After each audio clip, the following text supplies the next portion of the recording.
мною принято решение о проведении специальной военной операции.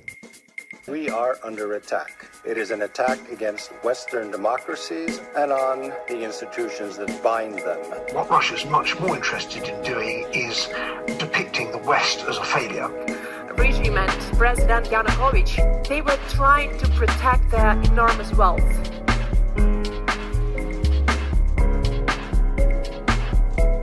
This is Kremlin File. Okay. Hi, everyone. Welcome back to Kremlin File. Hi, Mo. How are you? Hey, I've got my coffee cup. Look. Oh, so do I. Ooh, all righty. I just wanted our listeners to know that we are starting a new thing, and every weekend we will be releasing a mini episode where we basically do a weekend review on all the top stories relating to Ukraine and Russia. I know that there's so much news between so many conflicts across the globe, and domestic news for people in U.S. across Europe. That here we'll just quickly go through the headlines, and then on our Substack we'll put in the show notes all the news articles relating to the headlines that we mentioned for anyone else who for anyone who wants to dig further into it. That's right. There's some stories that I'm sure that everybody is familiar with, but there are some stories that we'll probably be talking about that very, very few people pay attention to, okay, in the legacy media. So this is why Olga and I decided, okay, let's do this. And that way, it's also a little chattier and no less informal than our other interviews. So we're going to try to have fun. Okay, with this. Yes, in fact, let's hit with the first story. Beep, beep, beep, beep, beep, beep, beep, beep, beep, beep, beep. Breaking news. Actually, this out today. The U.S. announced that over 500 sanctions, okay, are going to be applied against Russian targets for Russia's murder of Navalny and also the upcoming, 2-year full-scale murders war in Ukraine. Chinese, Turkish, and Indian companies were sanctioned for doing business, with Russia. So this is the first one that and it just came through on our emails. So very happy about that. Yeah, and this is actually very good news. Obviously, the sanctions, U.S. and EU, and basically the whole international community needs to tighten sanctions, and the fact that they are now targeting countries who are helping Russia bypass these sanctions is good. But ultimately, send weapons to Ukraine. I'd be much happier if I read a headline that 500 long-range ballistic missiles are on their way to Ukraine, because this is what Ukraine needs right now. Exactly. The next story we're keeping an eye on is on Thursday of this week, the Department of Justice indicted one of the heads of the largest banks in Russia, a VTB bank. They indicted Kostin. He obviously can't get arrested because he's hiding out in Russia, but they did manage to arrest 2 of his associates in the United States who have been helping him, bypass sanctions and whatnot. So that's also very good news because, we are seeing more and more frequent arrests on U.S. soil. So keep the arrests coming. We need more of them. That way, these Russian operatives understand you cannot use the United States for means to carry out, operations and launder money, for high-level officials in Russia. Yep. I just wish that more European countries would do the same, especially because here in Italy, for example, there are companies that are still dealing, with Russia. Some very famous companies that were operating, they still are in Donetsk. So this is something, that needs to be addressed. We've raised a lot of awareness with this. There are 2 politicians that are now starting to wake up, very vociferous, and they're going after. They're starting to talk about it. So hopefully that will translate into more concrete action. Okay. Good. Then story number 3. Well, this was from last week, but we thought we'd mention it again the Munich Security Conference, which was held and which saw all, let's say, of the top defense and national security figures, okay, leaders in different countries coming together talking about, firstly, okay, Ukraine, because that's at the top of the agenda. Another thing that came out, and I think the most important outcome, was that now it seems that Europe is starting to wake up, especially because of what Trump has said in the past, okay, 2 weeks, doubling down once again about bringing, that question mark on NATO, which I think is absolutely absurd. And they're starting to finally think that we need to ramp things up in Europe. And encouraging Russia to attack a NATO country. So I Yes, mean, yes. So I'm happy absolutely that crazy. Mhm. Europe is finally waking up to the threat that Russia might potentially, launch a war against a NATO country in Europe, and and that potentially the United States should, God forbid, Trump come back to office, that we might be complicit in assisting Russia in Yeah, launching a war or just looking the other way. that's right. Another thing I'll just add to this is that there is now some talk of getting an EU defense commissioner, this kind of position in the future. So I don't know if it's just going to add to more bureaucracy or whatever it is, but it seems to be something, okay, a sign of the times. Let's just put it that way. Okay, story number 4, Olga. Speaking of arming Ukraine, there have been so many heartbreaking stories and the need for the ammo shortage they're suffering. I mean, it is Yeah, breaking my heart seeing headline after headline of Ukrainian soldiers on the front lines begging, the international community to send them, ammo and yep, weapons. yes, And we saw this, result in the fall of Avdiivka, which is the first town that Russia has seized, since the successful counteroffensive that Ukraine carried out.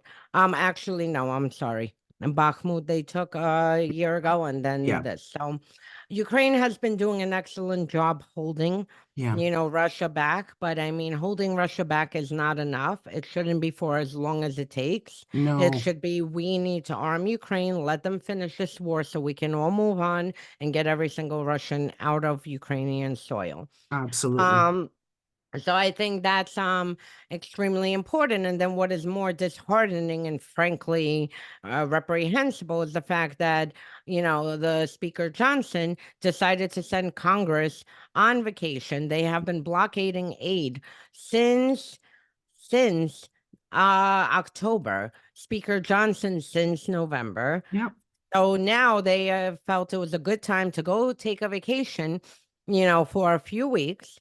And I mean, this is not only with basically the world on fire, and Russia just murdered one of their critics, and you have yep, multiple conflicts on the horizon and currently happening.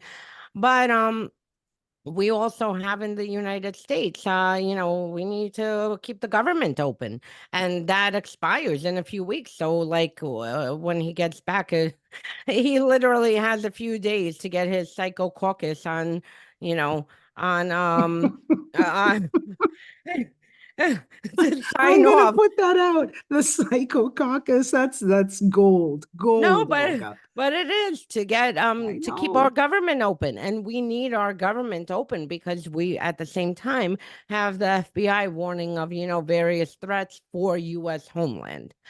And during his vacation, if that's not bad enough, he decided to go and show loyalty to Trump and showed up at Mar-a-Lago. So I mean, That's it. hopefully sometime this year in 2024, Yep, Republicans will get back to work and actually start working for the American people yep, and passing some kind of bill, bills that are critical both for domestic and foreign policy. yep.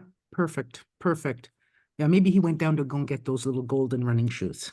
I think Maybe, that's what he went down to do. That's what I think. maybe. Okay, on to the next one. Beep, beep, beep, beep, beep, beep, beep, beep, beep. So shortly, okay, after news came out that Putin ordered Navalny, okay, to be killed.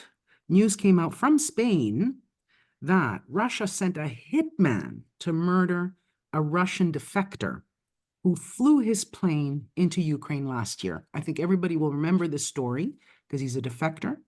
And it hit. I remember seeing stories on Russian Telegram channels, and it was just absolutely incredible. It blew up, literally. What do we know about this? What do we know about this, Olga? Do we know anything else except for this? Well, besides the fact that he was shot several times and Yeah, and run then over. run over because that wasn't enough. 'Cause- This comes on the heels of, Navalny being murdered. So you now see murder happening in Spain. You will see more murders abroad. Yeah. More hits. Russian security services carrying out more murders abroad. And at the same time, we had another murder, or what looks to be a murder, of a Russian military blogger who, frankly, is, Mhm. was despicable. But interestingly enough, he had revealed the real numbers of how many Russian troops died to take Avdiivka, which is upwards of 16,000, whereas Mhm. Shoigu, the Russia's defense minister domestically, is running around and praising what a wonderful operation. They barely lost any military, and then he died literally, I think it was within a day or two, Yeah. by suicide. And they even put his suicide The note note, on the Telegram channel. of course. Oh, we'll No. see. I mean, Yeah. to me, it looks like he got killed, and then that also shows Putin and the Kremlin reining in military bloggers who are reporting a little too much and too honestly Yeah. about, Russia's genocide operations in Ukraine. Just to add, before they allowed Russian bloggers, right in the beginning, to sort of talk up and stuff like that. Then, the gauntlet came down around Prigozhin, around his death. There's a little Italian spin on this story because it was released on a channel, on a website that turns out that this guy has been traveling back and forth, okay, to Moscow. He's in Moscow now. I don't think he's going to come back after this because he got outed on Italian television. Apparently, his website had all the wrong information, had a fake address, and the whole business. And he was asked point blank on television by a former Italian Secret Service, okay, officer, high level guy, if he's actually working for the Russians themselves. So that blew up, okay, in the past few days. So moving on to the next one, and this, okay, is about My story Ivan. that I'm obsessed with the week. Exactly. Well, it's a huge story. This is probably the biggest story that nobody has been paying attention to, and I think so. And this is about the son of one of the most powerful people in Russia. Okay, Ivan Session, who's the son of Igor Session. He died February the 5th. So this story didn't come out very quickly. They sat on it for a while. No, they didn't even sit on it. Nothing. If they sat on it. Yeah. There's a complete media blackout on it.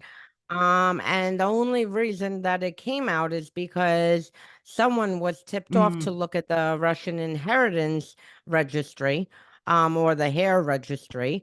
And that's the only reason that it came out. He was registered that he died February 5th. Other than that, there's no mention. They even tampered with the Russian registry after a few Russian outlets, opposition outlets overseas, picked up on this news. They removed him from the registry, then they put him back and removed the date of death. So, I mean, the whole story is bizarre. There's another thing too. There's another death that we forgot about.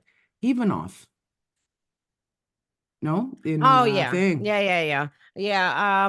I actually, when I read the news, I got excited. I thought it was It was the Victor wrong guy. Ivanov, the drug smuggler, Putin's Ivanov, who, used to head the drug agency. But this is actually Andropov's Victor Ivanov, who was one of, his high-level officials during the time Andropov was in power. Mhm. And he died. That looks to be natural causes. He was 80 years old, and it's basically, Okay, so the it's not the old guy that was Soviet. 70 years old. Okay, no. All Yeah, right. I thought no, it was that guy. All right. yeah, he's 80, and it's, the old Soviet guard, Okay. moving on. Okay. Moving on. Next. Go ahead, Olga. So another interesting story, and finally, well, long overdue. The EU sanctioned an FSB general over his role in carrying out operations to destabilize Moldova to overthrow the Western Sandu government. And for those Mm-hmm. who haven't been paying attention on Moldova, I Mm-hmm. mean, there have been stories of, not only did Russian intelligence carry out operations inside of Moldova, disinformation operations, but they also sent agents to carry out, like violence during protest, organized protest. And then there came plans that they wanted to violently overthrow the Sandu government, install, a Kremlin-friendly one. So finally, EU took notice, and this FSB general has been sanctioned.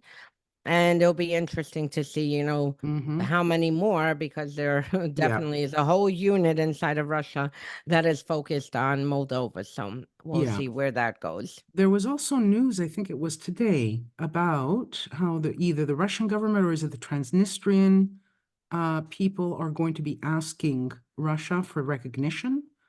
That came Yeah, out. What's that all I about? So this Mhm. has been ongoing for a few For years, honestly yeah, since 22, where Russia now wants to, recognize yeah. Transnistria, which it's been illegally occupying for the past few decades. Um, so now they, claim that they will again, sign a law, but I don't know if this is really going to happen or if this is more Mm, bluster from Russia, because I okay. mean, it's been 2 years, Mm, and frankly, I honestly can't wait for Transnistria to, go back to Moldova, yeah. because it is one of the Yeah. first Yeah. territories that was annexed and Yeah. occupied by Yeah. Russia back 1993, in, if I'm not mistaken, yeah. from what So, am I reading.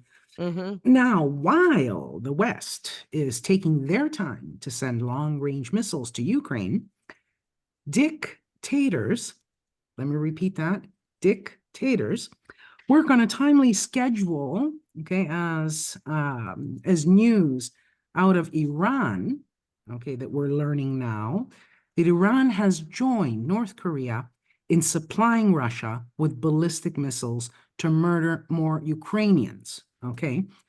So we're waiting for a response now from the international community. Okay, let's wait a little longer. That is greater than just, oh, what we're concerned. Okay, deep that's what. concern. Oh yeah. Okay. No, I We're think there's a deeply, whole, yeah, deeply deep, whatever it is. yeah. So that in fact has hit. Various news stories are carrying it. So this is we're going to see. Okay, what is happening. So And very, speak very concerning. And speaking of sanctions on, North Korea, the UN, of course, sanctioned North Korea, Mhm. and has, and I will remind this every single day, that um, they have Russia sitting as a permanent member on the UN Security Council and basically buying weapons from North Korea. Um, that that is sanctioned by the UN. So I'm not sure how UN, frankly, I don't even think they care. Um, No. if their own sanctions are violated. But and then the more absurd news, Putin sent Kim Jong Un, a car, $500,000 car, and that's another sanctions violation, because you cannot have luxury goods moved into North Korea, and I would assume a $500,000 car I is think so. I is think it's in that counterfeit. category. Yeah. Exactly. Okay, next. Dee, dee, dee, dee, dee, dee, dee, dee. Go ahead. So, this one is a very interesting one. We are all following the case of the former FBI informant, Alexander Smirnov, who has been arrested for providing Congress with information that he obtained against the Bidens from Russian intelligence. What is more fascinating is the response from media, as if they just woke up today and realized that Republicans, certain, again, not the whole Republican Party, but certain That's right. Republicans have been peddling Russian disinformation obtained from Russian intelligence sources, that it just started. I mean, I remember, monitoring very closely, following, documenting, and getting information on when Giuliani and his crew were running around Ukraine in 2018, 19, 20, and working with a Russian intelligence officer. I mean, Giuliani approached Andriy Derkach, who, is now Ukraine has charged him with treason, and he fled Ukraine, and showed evidence that he's a Russian agent, as well as U.S. intel at the time had warned lawmakers, Giuliani, that, to stay away because this is Russian intelligence disinformation. So I'm kind of more, I don't know what's the bigger story, that Smirnov received information, from Russian intelligence that he peddled to Congress, or Right. that Giuliani back then received the same exact information from Russian intelligence that he sought out. He went to them in order to provide to Senator Johnson, Bill Barr, and several others who then actively were repeating this information. Yeah. So, Yeah. I mean, it's interesting. Another case of Yep. amnesia, but at least we do know that Congress, Yep. some House Republicans and Senate Yep. Republicans have no qualms about using Russian intelligence to That's further right. their own goals. Now they're just trying to spin it in another way. They've hit the airwaves and they've hit TV and the whole business. But the fact remains that this is what they're doing. So Yep. we need to keep that in mind. Now, the last thing, okay, that we're going to talk about is it's just actually a reminder, okay, to everyone. We're going to be putting a link in the Substack in the show notes for this episode.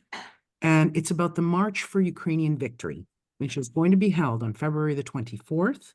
And we're going to be putting a link so that you can find out in your city, because they've put all of the cities where this is going to be done. It's worldwide, okay? I saw the map itself from Australia all the way, okay, Europe, all the way into the States and also into South America. So check to see in your city where the march is, what time it is. Get out there, please, and show, okay, your support, all right, for Ukraine. Support and that solidarity for Ukraine and democracy. Of course. Okay, so that's it. That wraps up our week in review. Beep, beep, beep, And beep, beep. for all the stories that we mentioned, we will have news links for them for anyone who wants to read further. And tune in, and we'll be doing this every week, and we'll be dropping a week in review. And just as a reminder, on Thursdays, our new episodes, okay, drop, all right, every Thursday. So you can go and check that out. Last week, okay, the episode from last week was with a great, okay, Andrea Chalupa of Gaslit Nation. Go and check that out. And next week, well, it's going to be a surprise. So you'll find out. And don't forget to subscribe to Kremlin File Substack. We have all our show notes there, all the episodes, and, other supplemental materials that we will be providing even more as we come closer to elections in the United States and Europe. Okay, so that's us saying goodbye to everybody, and have a great weekend. That's it. Bye-bye. And you'd like to help us out with our independent work? Please subscribe to Kremlin File on Substack and on our YouTube channel. Kremlin File is hosted by Olga Lautman and me, Monique Kamada. Our production team is headed by Maddie Kaparov.